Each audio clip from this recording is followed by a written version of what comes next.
한국대학교는 전통과 권위를 자랑하는 사립교육기관으로 수도권 중심부에 위치해 오랜 세월 학문과 연구의 요람으로 명성을 쌓아온 대학이었다. 대학 본부 건물 8층 총장실에는 3년 전 부임한 여성 총장이 매일 이른 아침부터 자리를 지켰다. 그녀는 학내 최초의 여성 총장이자 교내 정무 및 기획 분야를 장악하며 개혁적인 리더십으로 높은 평가를 받아왔다. 그러나 내부적으로는 그녀의 특정한 사적 관계가 조용한 파문을 불러일으키고 있었다. 총장의 며느리는 입사 초 행정실의 일반 사원으로 채용되었다. 당시에는 정규직 전환이 어려운 계약직 신분이었으나 채용 1년 만에 정규직으로 전환되었고 이후 승진 속도는 눈에 띄게 빨랐다. 행정 7급에서 6급으로, 6급에서 5급으로 전환되는 데 걸린 시간은 불과 3년 남짓이었다. 이후 팀장직에까지 오르며 일반 승진 프로세스를 기준으로 할 때 최소 10년 이상의 시간이 필요한 직급에 이례적으로 도달하였다. 이러한 인사 절차는 대학 내부의 공식적인 인사위원회 심의 과정을 거쳤다고는 하나, 실질적으로 총장의 묵인 또는 지시 없이는 불가능하다는 것이 다수 직원과 교수들의 판단이었다. 특히 해당 부서에는 이미 유사 직급에서 오랜 경력을 쌓아온 복수의 후보자들이 있었으나 모두 자격 미비 또는 조직 적합도 부족이라는 모호한 사유로 승진 심사에서 탈락하였다. 총장 며느리의 초고속 승진에 대한 내부 불만은 처음에는 소규모 비공식 회의와 익명 제보 게시판을 통해 드러나기 시작하였다. 이후 교수협의회와 노동조합에서 공동 성명을 발표하며 상황은 심각한 국면으로 접어들었다. 이들은 행정 투명성 확보를 요구하며 인사자료 일체의 공개를 촉구하였고 대학 본부는 이를 내부 절차상 문제가 없다는 해명으로 대응하였다. 그러나 논란은 곧 외부로 확산되었다. 일부 언론이 학내 비정상적인 인사 시스템을 단독 보도하였고 해당 기사가 포털 사이트 메인에 노출되자 시민사회단체 및 교육계 인사들 사이에서도 논의가 촉발되었다. 결국 교육부 산하감사관실이 감사를 예고하였고 이후 서울중앙지검 반부패수사부는 제기된 의혹들에 대해 본격적인 수사에 착수하였다. 검찰은 한국대학교 인사위원회 회의록, 총장실 내 이메일 기록, 내부 공문 발송 내역 등을 압수수색하였다.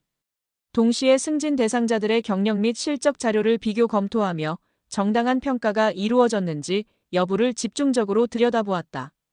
일부 교수와 행정직원은 참고인 자격으로 조사에 응하였고 총장 직속 비서실에서 근무했던 직원들은 총장 지시로 관련 서류가 우선 검토되었다는 취지의 진술을 확보한 것으로 알려졌다. 총장은 언론 접촉을 일절 피하며 공식적인 입장을 밝히지 않았고 대학 홈페이지에는 내부 안정과 학사 운영 정상화를 위한 짤막한 안내문만 게시되었다. 반면 총장의 며느리는 잠정적으로 직무에서 배제되었고 인사부는 승진에 관여했던 위원들을 대상으로 징계 절차에 착수하였다. 이 사건은 단지 한 개인의 승진을 둘러싼 문제가 아니라 사적 관계와 공적 권한의 경계를 무너뜨린 조직 문화 전반에 대한 구조적 경고로 해석되었다. 대학의 책무성과 윤리 기준에 대한 사회적 감시가 점점 높아지고 있는 상황에서 이번 사태는 학계뿐 아니라 공공기관 전체의 중요한 선례로 남게 되었다. 이후 재단 이사회는 임시회의를 통해 총장에게 자진 사퇴를 권고하였고 총장은 이를 받아들였다. 그녀는 사퇴 성명서를 통해 가족 문제로 인해 불필요한 오해를 초래한 점에 대해 유감을 표하며 진정한 개혁은 공정한 절차 위에서만 성립된다는 점을 다시금 절감했다고 밝혔다. 이 사건은 끝내 공공성과 사적 연대 사이에서 균형을 잃은 판단이 한 조직 전체에 얼마나 깊은 흔적을 남기는지를 보여주는 사례로 기록되었다. 그리고 그 이후 한국대학교는 모든 인사 절차를 외부감시 기구의 자문을 받아 운영하는 방식으로 개편되었으며 내부 제보 채널 역시 익명성과 보호장치를 갖춘 상태로 전면 재구축되었다. 검찰 수사가 본격화된 이후 한국대학교는 광범위한 내부 정비 국면에 들어갔다. 총장의 사퇴와 동시에 재단 이사회는 직무대행 체제를 가동하였고 외부 인사로 구성된 공정인사혁신위원회를 설치하였다. 위원회는 대학 내 전 부서의 인사자료, 승진평가 기준, 경력 개발 체계를 세부적으로 점검하였다. 이 과정에서 예산 배분과 평가 점수 산정 방식, 교육행정 서열 구조의 문제점이 다각적으로 드러났다. 가장 먼저 개편된 부분은 승진 심사 절차였다. 기존의 조직별 상급자 평가와 인사위원회 회의를 거치던 방식에 더해 익명 블라인드 서류 검토와 외부 평가위원 참여를 의무화하였다. 또한 평가 항목에서 경력 연차와 직무 적합도의 가중치를 세분화해 특정 항목이 절대적으로 승진을 좌우하지 못하도록 조정하였다. 결과적으로 승진 절차는 각 단계마다 수치화된 기준과 정성평가가 합리적으로 병합된 형태로 전환되었다. 학내 구성원의 의사표현 창구 또한 대폭 개편되었다. 교직원과 교수, 연구원, 학생 모두가 이용할 수 있는 온라인 제보 플랫폼이 구축되어 인사와 관련된 부당한 지시나 어뷰징 사례를 실명과 익명으로 동시에 신고할 수 있도록 설계되었다. 제보건은 즉시 외부 변호사와 노무사, 회계 전문가로 구성된 감찰팀이 접수조사하여 내부 이해관계자 개입 가능성을 최소화하였다. 한편 외부 감사 보고서에는 총장 며느리의 초고속 승진 외에도 일부 간부진의 채용 특혜, 연구비 집행부당 사례 등이 병합되어 있었다. 검찰은 보고서에서 지적된 부당 인사와 예산 유용 혐의를 추가로 수사해 관련자 몇 명을 불구속 기소하였다. 이 과정에서 대학은 사회적 신뢰 회복을 위해 추가 손실액을 자체 산정해 재단 예산에서 환수 처리하였다. 교내 분위기는 진통을 겪은 끝에 점차 안정을 찾아갔다. 새로 구성된 총장 후보 추천위원회는 투명한 절차에 따라 외부 교수와 교육행정 전문가, 학생 대표가 참여하는 공개 청문회를 진행하면서 차기 총장 선출을 추진하였다. 청문회는 대학 웹사이트를 통해 생중계되었고 후보자의 연구 업적과 행정 능력, 윤리 기준이 세세히 검증되었다. 이러한 전례 없는 공개 검증 절차는 대학 구성원들의 신뢰를 일정 부분 회복하는 계기가 되었다. 몇 달 뒤 대학 내부 통계에서 중간 관리자급 이상 여성 승진 비율과 외부 인재 채용 비율이 이전보다 상승한 것으로 나타났다. 이는 특혜 의혹과 별개로 실력 중심의 인재 등용이 이루어지고 있음을 방증하는 지표로 해석되었다. 교수평의회와 노동조합은 공동 성명을 통해 투명성 향상을 위한 첫걸음이라는 평가를 내리면서도 제도의 실효성을 위해 지속적인 감시가 필요하다고 덧붙였다. 한편 사퇴한 전 총장은 재판이 진행되는 동안 일체의 공개 발언을 자제하였으나 공판 과정에서 혐의의 상당 부분을 인정하였다. 재판부는 직권남용과 업무방해죄를 유죄로 판단하였고 집행유예가 선고되었다. 판결문은 공적 권한을 사적 이익으로 전용한 행위가 학내 질서와 사회적 신뢰를 크게 훼손했다는 점을 엄중히 지적하였다. 이 사건 이후 한국대학교는 지역사회와 정부, 교육계 전반에서 인사 시스템 혁신 사례로 주목받았다. 대학 입장에서는 뼈아픈 과정이었으나 결과적으로 공공성 강화와 조직 문화 개선을 위한 토양을 마련하게 되었다. 교직원과 교수들은 여전히 완전한 신뢰 회복을 위해 노력해야 할 과제가 남아있음을 인식하고 있었으며 대학 구성원들은 투명한 절차와 객관적 기준이 지속적으로 작동할 때에만 진정한 개혁이 완성된다는 교훈을 공유하게 되었다. 그 사건이 일단락된 지 1년이 지난 후 한국대학교는 변화의 방향을 보다 체계화하고 장기 전략으로 승화시키기 위해 학내 신뢰 회복 5개년 계획을 수립하였다. 이 계획은 단기적 위기 수습에서 벗어나 제도화된 윤리 경영과 자율적 내부 통제를 중심으로 한 지속 가능한 행정 시스템을 구축하는 데 초점을 두었다. 계획의 첫 단계로 모든 보직자 임용 시 이해관계 사전 보고서 제출이 의무화되었다. 여기에는 본인과 혈연, 혼인, 친인척, 사회적 연고 등이 있는 인물과의 직간접적 업무 연결 가능성을 기재하게 되어 있었다. 해당 보고서는 윤리감사실이 검토한 후 총장 직속 독립위원회에 상신되며 그 결과에 따라 임용 여부가 결정되었다. 이 시스템은 단순한 형식 절차가 아니라 실질적인 관계 검토와 이해충돌 차단을 목적으로 하는 정례화된 장치로 자리 잡았다. 또한 내부 감사 기능 역시 대폭 강화되었다. 기존에는 사후 감시 역할에 국한되었던 내부 감사부서는 예산 계획 단계부터 심의에 참여하게 되었고 감사를 통한 징계 권고권뿐 아니라 시정 권한까지 부여받았다. 동시에 회계와 인사 분야 모두의 예방 중심 감사 모델이 도입되어 문제가 발생한 이유가 아닌 발생 가능성이 포착되는 순간부터 조정이 이루어지도록 설계되었다. 대학은 외부 이해관계자와의 소통도 보다 능동적으로 전개하였다. 학부모 간담회, 지역사회 연계 포럼, 동문감사 공청회 등이 정기적으로 개최되었고 각종 제도 개선 사항은 누리집을 통해 공개되었다. 특히 신임 총장은 매월 총장과의 소통의 날을 지정하여 직원과 학생의 의견을 직접 청취하였다. 이 같은 공개 행정 시스템은 이해충돌과 불신을 사전에 방지하는 효과를 낳았으며 구성원들은 자발적으로 제도 운영에 협조하는 분위기를 형성하였다. 그 과정에서 전직 총장과 며느리에 대한 내부적 기억은 점차 정리되어 갔다. 대학은 당시 사태를 감추거나 미화하지 않았으며 교육 자료로도 활용되었다. 행정대학원 수업에서는 제도적 무결성과 개인적 도덕성의 교차점이라는 주제로 해당 사례를 분석하는 세미나가 열렸고 학생들은 이를 통해 공공조직 운영에 필요한 윤리성과 투명성의 중요성을 실감할 수 있었다. 시간이 흐름에 따라 사건으로 얼룩졌던 기억은 반성과 교정, 제도 개선이라는 구조적 의미로 전환되었다. 한국대학교는 더 이상 위기에 휘둘리는 조직이 아니라 위기를 통해 자신을 조율하고 발전시켜가는 생명력 있는 공동체로 거듭나고 있었다. 그리고 그 중심에는 단지 제도만이 아닌 교직원과 학생, 그리고 모든 이해관계자들이 공유한 공정에 대한 집단적 의지가 있었다. 이처럼 조직은 한때의 비리와 논란을 경험했지만 그 경험이 사회적 가치 회복의 원천이 되는 방향으로 발전하였다. 그 결과 한국대학교는 다시금 신뢰받는 대학 공정한 학문 공동체로서의 위상을 회복하고 있었고 새로운 세대는 그 위에서 더 나은 내일을 설계할 준비를 차분히 이어가고 있었다. 그 후 한국대학교는 사건의 여파로 한층 성숙한 조직 문화를 구축하기 위해 다양한 후속 조치를 내실 있게 추진해 나갔다.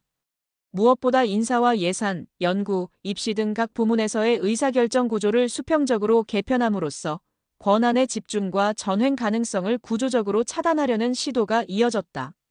이사회의 권한 역시 기존보다 정교하게 분산되었다. 각 위원회의 독립성과 전문성을 강화하기 위해 외부 교육 행정 전문가, 법조인, 회계사, 공익활동가 등이 참여하는 외부 참여형 분과위원회를 신설하였으며 총장의 전결사항 중 상당 부분은 해당 분과위원회의 자문 또는 심의를 거치도록 제도화되었다. 이를 통해 인사 추천, 보직 배정, 예산 편성, 복지 사업 운영 등에서 단독 판단의 여지를 줄이고 다층적 검토 체계를 정착시켰다. 학내 교육 철학도 변화하였다. 단지 행정 시스템의 투명성에 국한되지 않고 윤리 교육과 공적 책임 의식을 높이는 데에까지 그 방향이 확장되었다. 인문대학, 사회과학대학, 행정대학원 등은 공동으로 공공성 세미나 시리즈를 개설하여 학생들이 실제 사례를 분석하고 자기 주도적으로 대안을 제시하는 활동을 수행하도록 유도하였다. 이 과정은 단순한 이론 강의가 아니라 실질적 사고의 장으로 기능하며 차세대 공직자와 교육행정인을 양성하는 밑거름이 되었다. 동시에 학교는 과거의 실패를 숨기지 않고 학내 기록 보존 체계에 포함시키는 결정을 내렸다. 관련 문서들은 윤리행정관에 기탁되어 향후 교육용 및 연구용 자료로 활용될 수 있도록 일정한 절차에 따라 보존되었다. 이는 조직이 자신의 과오를 회피하지 않고 역사화하는 방식으로 책임 있는 공동체가 걸어야 할 길을 자문하는 시도였다. 이러한 노력은 외부 기관으로부터도 긍정적인 평가를 받았다. 고등교육평가원은 한국대학교를 3년 연속 책임 경영 우수대학으로 선정하였으며 다수의 교육 전문지에서는 위기 이후 변화를 설계한 대학이라는 제목의 기획기사를 통해 전환의 전 과정을 다루었다. 특히 투명성 지표, 직원 만족도, 내부 신고율 대비 처리율 등 주요 지표들이 빠르게 회복되거나 상승세를 보이며 개혁의 실효성이 수치로 입증되었다. 과거 총장과 며느리를 둘러싼 사건은 이제 그 자체로 평가되기보다는 조직의 자정작용을 이끌어낸 기점으로 해석되고 있었다. 그들은 떠났지만 그로 인해 마련된 제도와 교훈은 남아있었다. 그 결과 한국대학교는 일시적 혼란 이후에도 궤도에서 이탈하지 않았고 오히려 본연의 책무성과 윤리성을 강화하며 재정비된 구조 위에서 더 정제된 내일을 준비해 가고 있었다. 이 모든 변화는 단숨에 이루어진 것이 아니었다. 수많은 내부 구성원들의 긴 시간에 걸친 회의와 협의, 갈등과 조율, 성찰과 실천이 겹겹이 쌓여 이루어진 성과였다. 그 속에서 한국대학교는 단지 교육기관을 넘어서 공정과 책임, 지속 가능성을 내면화한 성숙한 조직으로 나아가고 있었다. 그리고 이 변화의 서사는 앞으로도 수많은 교육기관의 지침이자 경고, 동시에 희망의 사례로 남게 될 것이었다. 시간이 지나며 한국대학교는 더 이상 사건의 여진에 휘둘리지 않는 조직으로 체질을 바꾸어 나갔다. 과거의 혼란은 점차 집단의 기억 속에서 교훈으로 퇴적되었고 구성원들은 점진적이지만 일관된 방향으로 개혁의 흐름을 이어갔다. 특히 행정 전반의 정보 공개의 의무가 원칙적으로 적용되었다. 모든 회의록과 주요 결정사항, 인사 추천 사유, 입찰 및 계약 결과, 연구비 배분 내역 등은 일정 기준 이상일 경우 내부 게시판에 실명 또는 비식별화된 형태로 공개되었다. 이러한 조치는 단지 외부의 신뢰를 회복하기 위한 방편이 아니라 조직 스스로의 규율과 통제 구조를 강화하기 위한 전략적 선택이었다. 아울러 구성원 간 상호 감시와 견제를 넘어 신뢰 기반 협력 구조에 대한 고민도 병행되었다. 단순한 감시 체계는 피로를 유발할 수 있고 그것이 반복되면 조직은 자율성을 상실하게 된다. 이에 따라 학교는 중간 관리자 교육을 전면 개편하고 공정성의 원칙뿐 아니라 설득과 동의라는 절차적 정의의 개념을 함께 강조하였다. 평가와 보상 역시 개별 실적 중심이 아닌 부서 간 협업 성과와 공동과제 달성률을 반영하는 방식으로 변화하였다. 학생사회 또한 이 변화의 흐름에 응답하였다. 총학생회와 학과 학생회는 비상대책위 시절부터 이어진 구조 개편 논의를 이어가며 학생참여형 예산 운영제를 제안하고 통과시켰다. 이는 학내 행사와 복지 사업의 우선순위를 학생이 직접 설정하고 이를 바탕으로 예산을 기획하고 집행하는 제도였다. 참여민주주의의 실질적 구현이자 신뢰 회복이 학생층에까지 뿌리내렸음을 보여주는 상징적 조치였다. 한편 전직 총장의 사건은 여전히 대학 외부에서 교육윤리의 대표적 사례로 인용되었고 전국 대학의 인사 및 채용 시스템에 영향을 주었다. 국립대학과 사립대학을 포함한 다수 기관은 한국대학교의 개편 사례를 벤치마킹하였고 고등교육법 개정안의 참고자료로 해당 사건의 전후 과정이 문서화되기도 하였다. 한국대학교는 이제 재발 방지라는 소극적 방어 태도를 넘어서 제도적 모범으로의 자발적 역할을 수행하고 있었다. 이는 단순한 위기관리를 넘어선 조직의 성숙 과정이었으며 그 안에서 구성원들은 공동체 구성원으로서의 책임과 권리를 동시에 체득해 나가고 있었다. 그리하여 대학의 일상은 어느덧 평온함을 되찾았고 예전보다 훨씬 정제된 질서와 기대 속에서 운영되었다. 강의실의 조명은 정해진 시간에 밝아졌고 행정실의 문서는 절차에 따라 정돈되었으며 회의실의 토론은 더는 누군가의 이익을 위한 설득이 아닌 공동체의 지속을 위한 수기로 채워졌다. 이처럼 사건 이후에 한국대학교는 위기와 반성, 개혁과 조율의 과정을 거치며 내면의 구조를 새로이 설계해 나갔다. 그 변화는 소리 없이 조용했으나 확실하게 뿌리내리고 있었다. 그리고 그 위에 쌓여가는 시간은 어느 때보다 진실하고 단단한 기반 위에 서 있는 것이었다. 그로부터 수년이 흐른 뒤 한국대학교는 과거의 상처를 기념하고 반성하는 차원에서 하나의 상징 공간을 마련하였다. 본관 옆, 이전까지는 사용되지 않던 옛 자료실 자리에 공정과 책임의 기념관이 설립된 것이다. 이곳은 단순한 전시 공간이 아닌 교육적 목적을 띠고 조성된 윤리교육의 중심지로 기능하였다. 기념관에는 당시에 발생했던 인사비리 사건의 개요와 그에 따른 내부제도 변화, 그리고 그 이후의 개혁 과정이 연대기 형식으로 정리되어 있었다. 각 사건의 설명에는 구체적인 수치와 제도 개편안이 함께 제시되어 있었으며 학내 구성원들이 직접 작성한 반성문과 제안서, 내부 회의 자료 등이 전시됨으로써 실질적인 참여의 기록이 함께 보존되었다. 전시관 한편에는 방문객이 자유롭게 의견을 남길 수 있는 공간도 마련되었다. 그곳에는 학생들이 써내려간 수많은 메시지들이 붙어 있었으며 그중 다수는 공정한 사회는 제도를 넘어서 태도의 문제임을 깨달았다. 공동체의 신뢰는 하루아침에 회복되지 않으며 끊임없는 실천을 필요로 한다는 식의 진중한 내용으로 채워져 있었다. 이는 단지 과거를 되새기는 데에 그치지 않고 현재와 미래를 위한 성찰의 장으로서의 기념관의 역할을 분명히 보여주는 예였다. 이후 한국대학교는 매해 1학기를 시작하며 신입생 전원을 대상으로 해당 기념관을 견학하게 하였고 별도의 윤리 세미나를 의무 교육에 포함시켰다. 이를 통해 조직의 과거를 숨기거나 지우는 대신 스스로의 역사를 교육의 자원으로 전환하는 성숙한 대응이 가능하게 되었다.